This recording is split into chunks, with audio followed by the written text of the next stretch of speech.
What is going on, my armless army? It's showing you with SNS Serpentarium, showing my gorgeous little spotted python right now. Everyone loves the spotted python, so I now show as much of her as I can. Today we're going to have a little chat about spotteds versus rosy boas, two of my favourite species of snakes. What the bloody hell was that?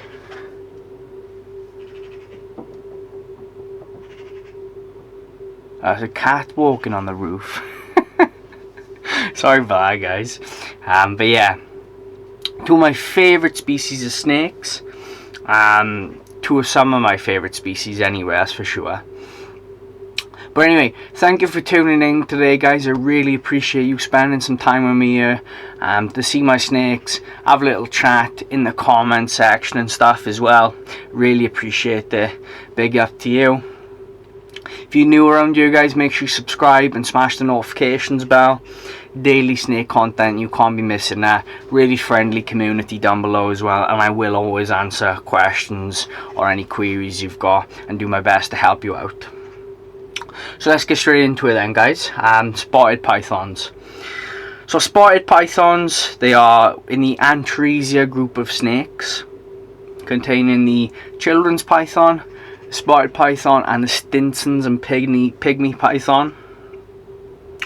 They are slenderly, well, not slenderly, but they're much more narrow built than a lot of pythons.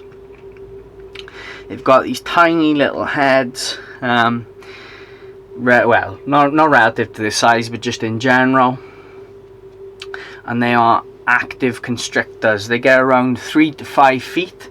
5 feet being quite rare, but it does happen. But again, they are only little snakes. You'd expect one of these weight-wise, the absolute maximum would be like 1500 grams for a female, and that is, you know, the size of a small female ball python, so you can really see the sort of difference there, and that is very, very rare that they'd get that sort of size. You'd normally be lucky to get a female to 900 grams, never mind 1500 grams, so really, really big snake that would be then for a spotted, probably power fed as well. So, but this girl here, she's around 2.5 now. Nice size. This is about as big as a male would ever get. As far as care, then they shed a pretty low humidity, coming from Australia. They're quite hardy, to be honest with you. Temperatures, you're looking at 34 degrees Celsius hotspot, or around 92 degrees Fahrenheit. Perhaps a little bit higher sometimes, maybe if it's just eating or something. And then the cool end, you're looking at around 83 degrees Fahrenheit, which is around 26-27 degrees Celsius. Enclosure size, you're looking for an adult about a 3 foot viv would be ideal. A little bit bigger if you can go bigger, a little bit more height because they are semi-arboreal if you can do it, but if you can't, then that would be the sort of basic setup for one of these as an adult, and they do fine in that. Some low-lying branches, some high-up branches, they do really well in that. They do like to climb, and it is really fun to watch these guys climb. Hi! It is really fun to watch these guys climb. They're very entertaining snakes. Absolutely fantastic appetite. Every time I come up here, she is looking for me to give her food, but at the same time, she isn't sort of food defensive or anything when I have her out. She knows that it's me, and she doesn't try to consume me. So that's awesome then, because you know you gotta love a docile snake, haven't you, right? As much as everyone likes a snappy snake, I like a docile snake as well. Fresh water available daily. Some species, as you know, I don't really keep much water in with them, like the rosies that we'll get onto in a minute. But these guys, I do offer fresh water daily. But I don't find they drink that much water, to be honest with you, but I do still offer it.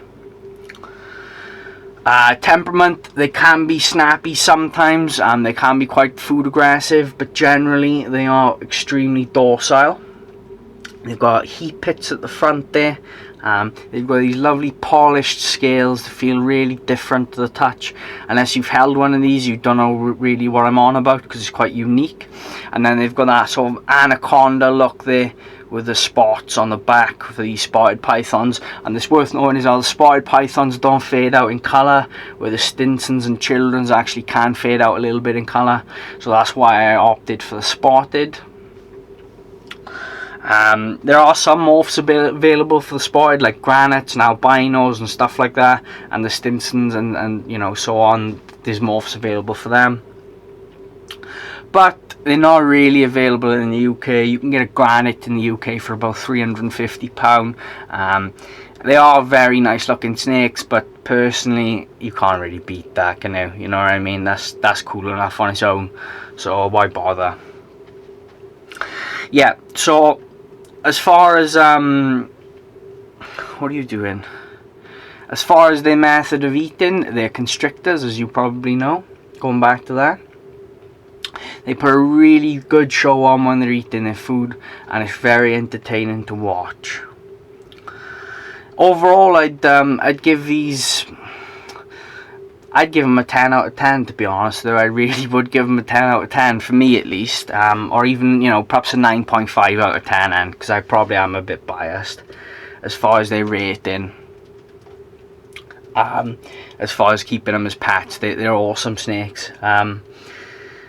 I struggle to find fault with them, to be honest. Though I really do struggle to find fault with these guys. They're excellent.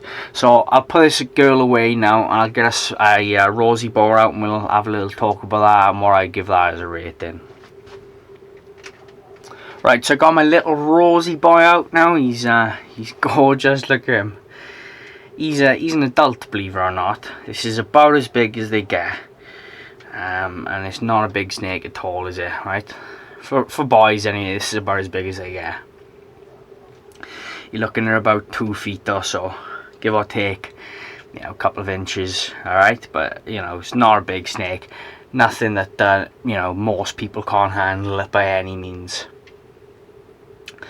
These guys are they're found all over parts of America and Mexico, California, that sort of area, you know, the Baja and stuff like that, Arizona, and then in Mexico, as I said. So, but anyway, we won't talk about that now. We'll talk about their care and stuff like that.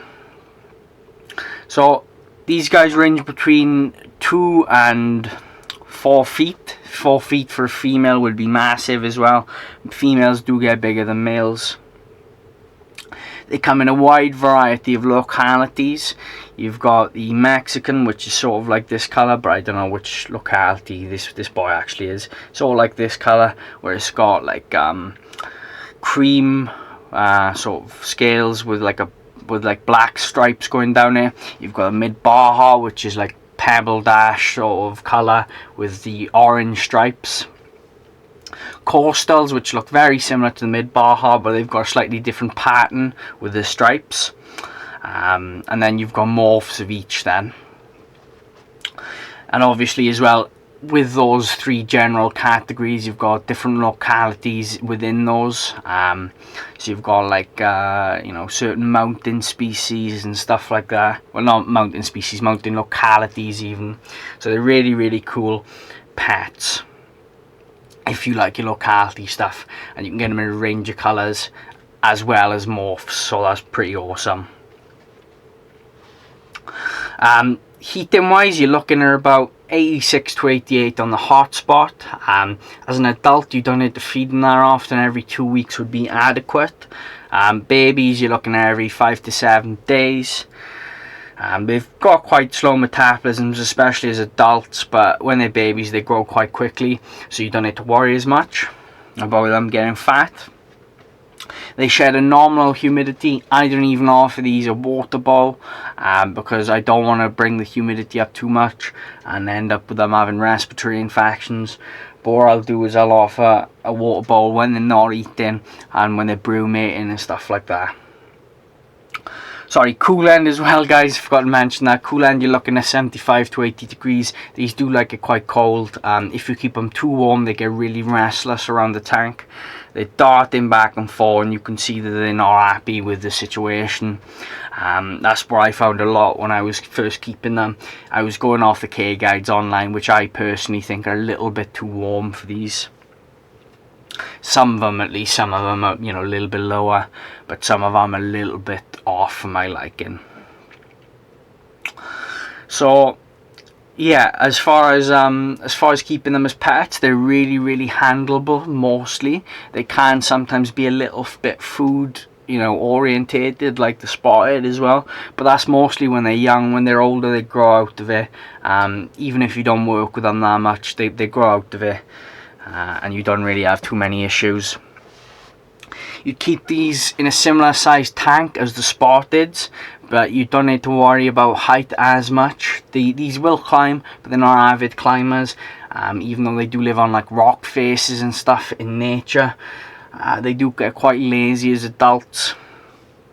So I wouldn't worry about it too much, but they will climb. You're looking at around a 3-foot vivarium. That'll be epic for, you know, either sex. There'll be plenty enough room in there.